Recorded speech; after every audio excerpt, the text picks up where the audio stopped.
Today on the show, I'm answering a listener's letter, and we're using writing and a little bit of movement to release stress and pressure instead of adding more of it. I'm going to share some ways I sneak in writing and exercise mini breaks on tough days.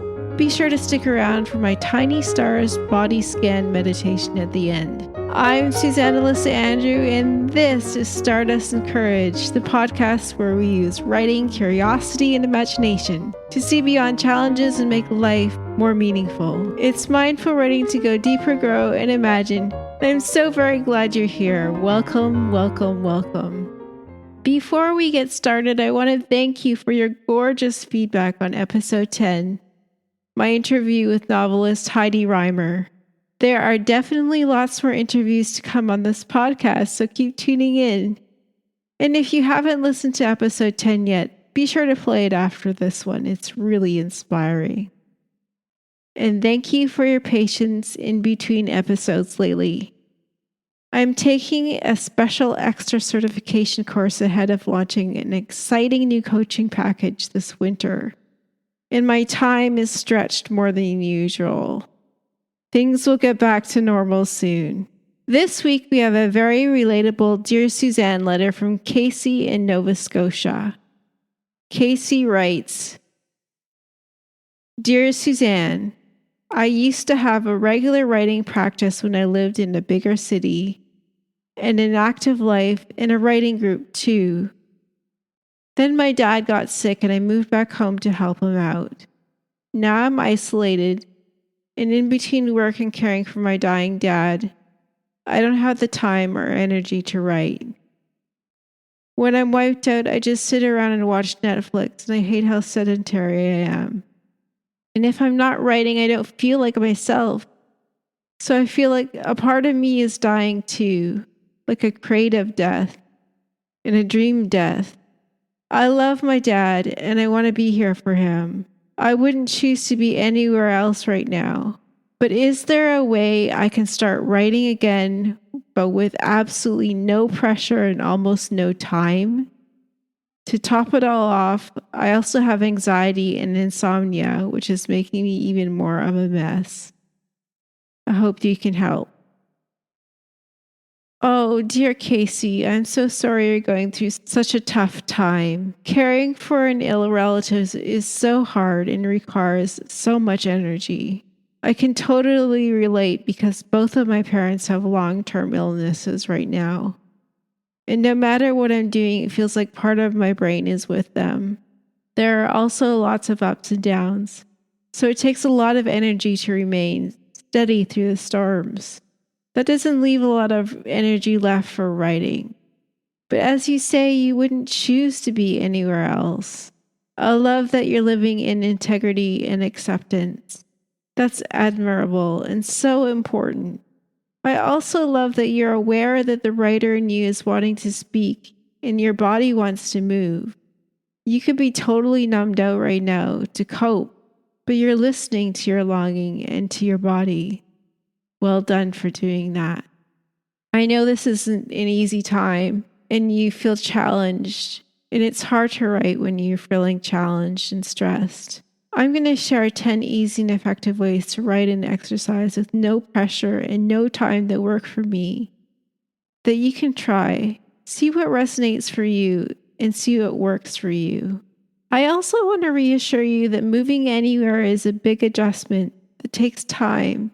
And it's totally okay to grieve your old life. Even as you find new ways to remember, you're still you. You're still a writer, and you can still move your body freely in ways that feel good and release tension. The first thing to try is to really lean into the pleasure of writing instead of the pressure. This is a practice I'm still learning personally too, because I came up in journalism where writing is always freighted with the pressure of big deadlines. Now I use time containers instead of deadlines, then stop with the satisfaction of having written. A time container is simply a timed session of writing. You might start back into writing with mini writing sessions of up to 10 minutes each. 10 minutes a day is really doable and adds up. and really try to enjoy those 10 minutes. Think of the 10 minutes that you write as a snack instead of something that's on your to-do list. It's a snack that will give you energy and that will help you feel like yourself again. Here's a really good quote from the author Rebecca Campbell on how she leans into the pleasure of writing instead of the pressure of it. She says, "I can't believe that I get to spend my time sharing my heart, that I can freely share my voice. I just love being able to write on a Sunday while it's raining outside, and I am wearing the cashmere socks that I got for Christmas. How great is it that I can have a dance break in the middle of my home office? I just love letting nature inspire me and sharing her whispers. I love writing so much, and I love that I have managed to create a life that lets me do just that, no matter what. How lucky am I?" So that's how to lean into the pleasure of writing instead of the pressure of it. Another suggestion is to write first thing in the morning before anything happens or derails your day. So you can carve out pajama time, roll out of bed, or stay in bed with a notebook. So nothing will derail you and you'll always succeed in getting your writing 10 minutes done. And another good time to look at to do your writing is the last thing you do at night. Again, you might do it in your pajamas in bed. And you can go to sleep satisfied in the knowledge that you've written that day. Maybe once you establish your practice, you can write in the morning and in the evening. See what works for you. The third thing to do is to befriend your writing practice. An author friend I know named Ian Williams says to touch your manuscript every day. What he means by that is to touch base with your writing every day, like you would your very, very best friend. You can talk to what you're writing. You can talk to your writing practice. Have a dialogue with it. Think of it as a very good friend that you love. Instead of something inert on a to-do list, make it alive. Make it part of your living practice and see what happens with that. The more alive it feels to you, the more it will energize you. The fourth thing I would suggest trying out to see if it works for you is to experiment with form and genre. Poetry, bite-sized snippets of prose or story, song lyrics, children's literature. There's lots of different kinds of writing you can do right now that might be easier than trying to write a whole novel. Of course, you can write a novel page by page, paragraph by paragraph. But see what your writing wants to do. Maybe it is poetry, maybe it is songwriting. Maybe you can slowly tell yourself a story and write it down. Maybe you can even write something for your dad as a gift and read it to him as you write it. My fifth suggestion for you is to make sure you're writing how you feel. Whether you write from your own perspective or a character's, there's a huge value of the free flow of writing to move emotions out during a tough and difficult time. Self-expression is so important to your mind, body, and spirit. The act of writing can help you in so many ways in your life to clear your emotions, to help you understand what you're going through. Maybe even to record this special time that you have left with your dad. Something special could really emerge. And the more it resonates with you on the page, one day the more it will resonate with readers. Capturing those raw emotions now will really serve you later when you revisit what you write during this time. Now let's talk about moving your body. As I said at the start of the podcast, I've been really busy this fall. So I've been really leaning into doing exercise mini breaks because it doesn't seem possible for me in my life right now to go to a gym for a long class. It's going to take too much time. But I am still exercising every single day, and exercising helps me stay present in my body and deal with stress. One thing I do to incorporate exercise mini breaks into my day is first thing in the morning when I put the kettle on to boil water for my tea. While the kettle is boiling, I do a series of squats, calf rises, and countertop push-ups in the kitchen. It's a really good exercise break that wakes me up in the morning. It feels good in my body. And then I can sit down and have my tea. I also try to have wake-up exercise breaks. When I'm feeling sluggish, I'll put a song on and do a little bit of cardio, maybe some skaters back and forth on the floor, some jumping jacks. Maybe we'll dance around. Or if you have stairs in your house or where you live, you might do a stair climb. Just something to get you moving. And a typical song is about 3 or 4 minutes long, and that's enough to get me awake again and blast some stress away. The third way to build exercise into your life in an easy way is to carry your groceries home from the store or park farther away from the door at the grocery store. I'll never forget one time when I lived in Toronto, I went to a very expensive boutique gym. And one of the exercises during the exercise routine with this very expensive, excellent trainer was to carry sandbags back and forth across the room. And I was doing it and I was like, this is ridiculous. This feels just like carrying groceries home.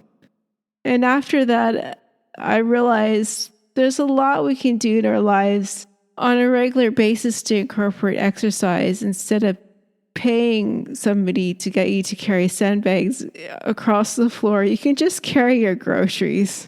The fourth way to incorporate more movement into your life is to do 10 or 15-minute yoga and workout videos on YouTube. There's a lot of them that require no equipment and very little space. One of my favorite workout video channels on YouTube is Yoga with Cassandra. And she does some really good yin yoga short videos of 10 to 15 minutes long. And yin yoga is the relaxing one that's mostly lying on the floor, but some of them she does are really good for clearing emotions out of your body. So emotions that might accumulate in your hips or your back. So you can feel more relaxed and at ease in your body. Highly recommend that. And then the fifth way to incorporate more movement into your day is something that I got from listening to a podcast with a neuroscientist who recommended that we stand on one foot while brushing our teeth. And I've been doing that and it works really well. It requires you to practice your balance. You just be standing there anyway. And it does take a little bit of coordination. So the focus is totally on what you're doing. I really think it's fun. I have one of those electric toothbrushes that has a timer in it. So I do 1 minute on one foot and then 1 minute on the other foot. And it's supposed to be really good for your brain to practice balancing on a regular basis. So I think we should listen to the neuroscientist on that one. Give that one a try. It's pretty funny at first. I was surprised how my balance has improved a lot since I first started doing that. And you're going to brush your teeth every day, at least twice a day. So there's lots of time to practice your balance. It's a good one. I love how you found a way to write about writing and exercise because I think the two go hand in hand. Exercise helps our brains think more clearly and clears out emotions, and so does writing. Embodied writing is better because it feels real. I hope you try these mini breaks of exercise and writing. The mini breaks might get longer, but it's okay too if they totally don't. We all go through seasons in our lives where we have more time or less time to do things. And this is just all a way to see how we can make the best use of our time and energy in whatever amounts of time and energy we have. Just be sure to love and accept yourself fully for wherever you are right now and whatever you can do.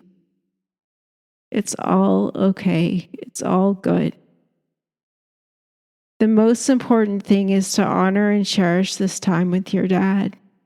One more thing that might help you at this time is to write a daily mantra or affirmation for your writing self. For example, you might want to write something that affirms your place in the world right now that says something like, "When I'm living from love, the love flows into my writing. When I'm living from love, the love flows into my writing." See if that affirmation works for you or write one that does.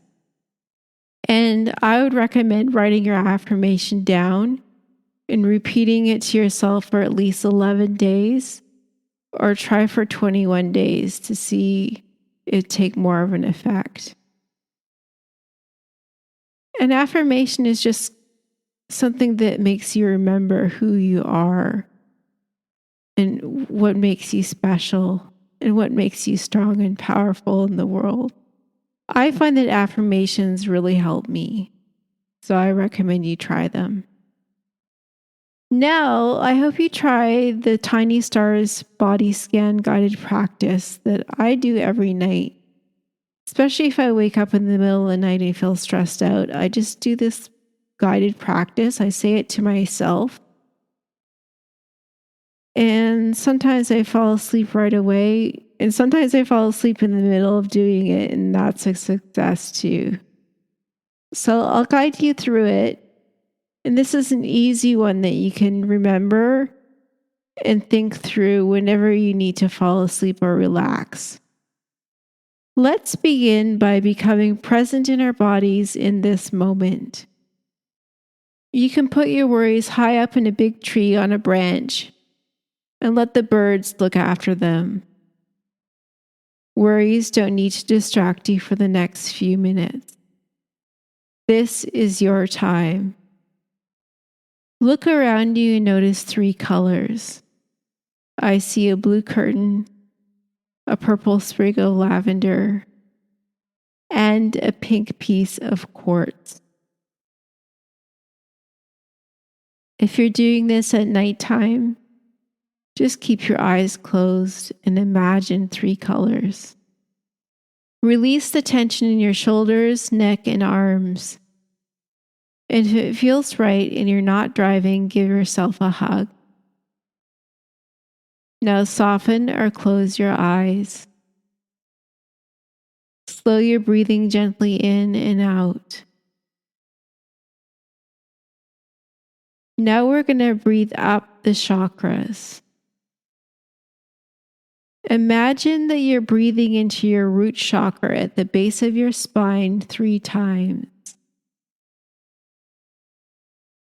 Breathe in 3 times and send the energy of your breath right into the root chakra, which is your safety. Now breathe in 3 times through your sacral chakra in the middle of your tummy, which is your creativity. Now breathe in 3 times through your solar plexus chakra, where your diaphragm is. Next, breathe in 3 times into your heart chakra. Breathe in 3 times through your throat chakra.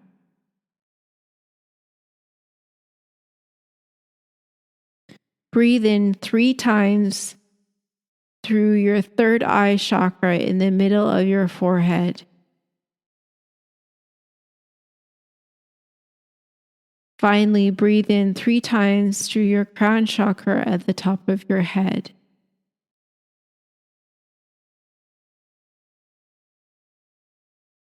Now that you breathed up your chakras, we're going to send purple healing stars down through your entire body. Imagine little purple shining stars sending purple light through your whole body, starting at the top of your head. Imagine these tiny little purple stars floating down your forehead to your eyes, healing your intuition, your eyesight.